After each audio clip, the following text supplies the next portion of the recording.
बिस्मिल्लाहिर्रहमानिर्रहीम, अस्सलामुअलैकुम, सुबह बखैर और खुश आमदीद ATV मॉर्निंग विद परा में। आपकी सुबह अच्छी गुजरे, आपका हर रोज़ अच्छा गुजरे, आपकी ज़िंदगी अच्छी गुजरे, ये मेरी और मेरी टीम की हमेशा से आप सबके लिए ख्वाहिश भी है, उम्मीद भी है, दुआ भी है।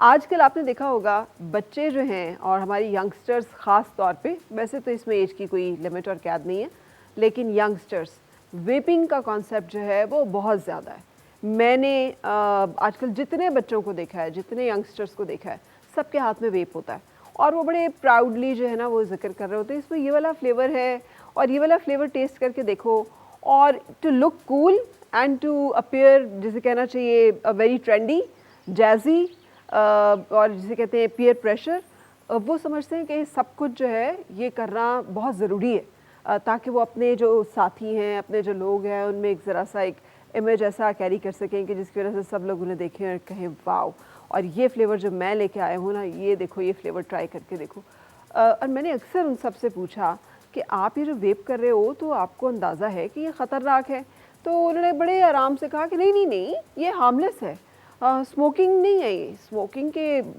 बुरे असरात होते हैं सिगरेट के, लेकिन ये हार्मलेस है। आपको याद होगा कुछ अर्से पहले तक शीशा भी एक इसी तरह की वबा थी और एक ज़माने में तो इतना ज़्यादा ये फैल गया था कि हर जगह पे शीशा हाउस रेस्टोरेंट्स में रखे जा रहे हैं बग़ैर सोचे समझे कि ये अच्छा या बुरा है, और उसमें भी डिफरेंट किस्म के फ्लेवर्स, और उसको भी यही कह के जो है हाइप दी गई थी कि बिल्कुल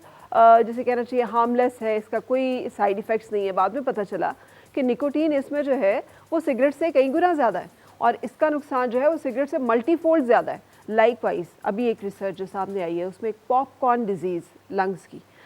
जिसका कि मेडिकल नाम मुश्किल सा है, लेकिन उसको जो उर्फ़ आम में नाम दिया गया है पॉपकॉर्न डिजीज़, आप भी इसे जाके नेट पे सर्च कर सकते हैं। ये पॉपकॉर्न डिजीज़ उन लोगों को हो रही है कि जो वेप करते हैं। उसकी वजह है कि वेप के अंदर जो मौजूद है मटेरियल्स, वो जाके जो छोटी हमारी एयरवेव्स होती हैं, जो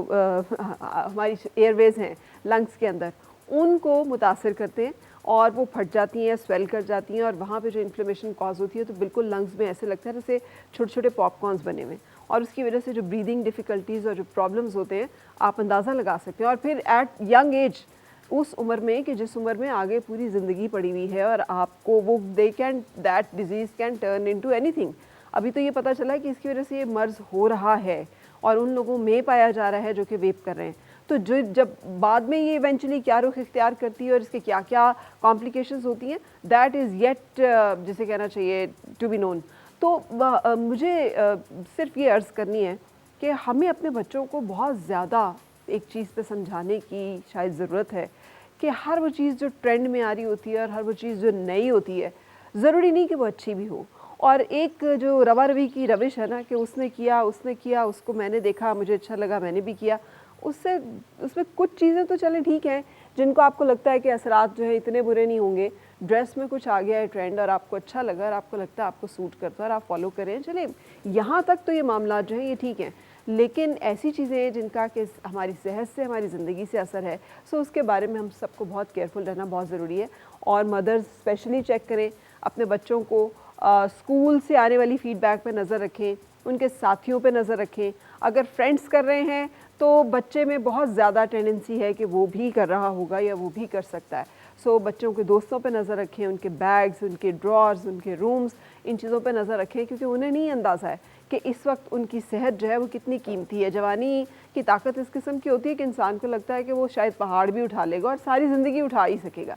लेकिन हम सब जानते हैं कि मुख्तसर सा अरसा और जब ये गुजर जाता है तो इसमें की भी गलतियाँ जो हैं वो फिर हमें बाद में ज़िंदगी के हिस्सों में हमें अपनी एहसास दिलाती हैं और हमें याद दिलाती हैं, और उसका कुछ किया नहीं जा सकता। सो health is very important. Pakistan जैसे मुल्क में जहाँ पर के हमारी बहुत सारे बच्चे जो हैं वो वेपिंग की एक मर्ज़ में मुब्तला हैं, ज़रूरी है कि इसको सरकारी तौर पे रोका जाए, बैन किया जाए। जो स्कूल्स हैं, यूनिवर्सिटीज़ हैं, ऑर्गेनाइजेशंस हैं, अपने कैंपसेस में इसको बैन करें। जहाँ पर भी हम इसको देखें इसकी सेल, इसकी इन चीज़ों को रोका जाए, क्योंकि अब अगर ये पॉपकॉर्न डिजीज़ है इसका पता चल गया तो शायद जो फर्स्ट वर्ल्ड है वो तो डील कर सके। हमारे पास इतनी कैपेसिटी नहीं है कि हम इस तरह के मरीज़ या ऐसे बीमार जो लोग हैं उनका अफोर्ड कर सकें नंबर एक इलाज, या फिर उनके लिए इलाज जो है वो अवेलेबल ही हो और इसकी कॉम्प्लिकेशंस के साथ जीने के लिए उनके पास रिसोर्सेज हों। सो अपनी सेहत अपने हाथ, सो अपना बहुत ख्याल रखें, अपनी फैमिली का ख्याल रखें। With this thought we will start our show, जो कि हम पहले ही कर चुके हैं, लेकिन इस वक्त एक ब्रेक का वक्त है। ब्रेक के बाद मिलते हैं अपने आज के मेहमानों से। और मिलके गुनगुनाए हैं गुमशुदा जो खुशियाँ सारी वो ढूंढ लाए, आओ फिर से मुस्कुराए। मॉर्निंग